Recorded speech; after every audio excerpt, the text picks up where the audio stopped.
মশলাটাও দিয়ে দিলাম। আদা, রসুন, জিরে, ধনে আর লঙ্কাকে পেস্ট করেছিলাম। শুটকি মাছ একটু ঝাল ঝাল করে করলে খেতে ভালো লাগে। একটু লঙ্কার গুঁড়ো দেবো, লঙ্কার গুঁড়ো দিয়ে দিয়েছি একটু।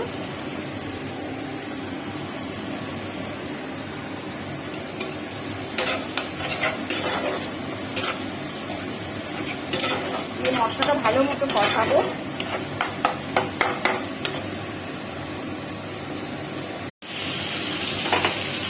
জল দিয়ে দিয়েছি আর এবার শুটকি মাছগুলো দিয়ে দিলাম।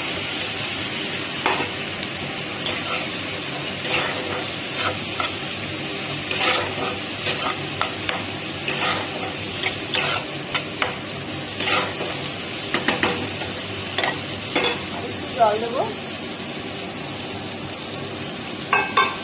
দিয়ে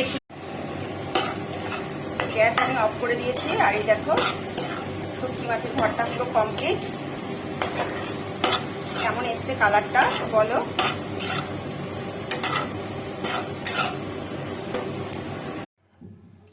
রবিবারের শুভ দুপুর বন্ধুরা।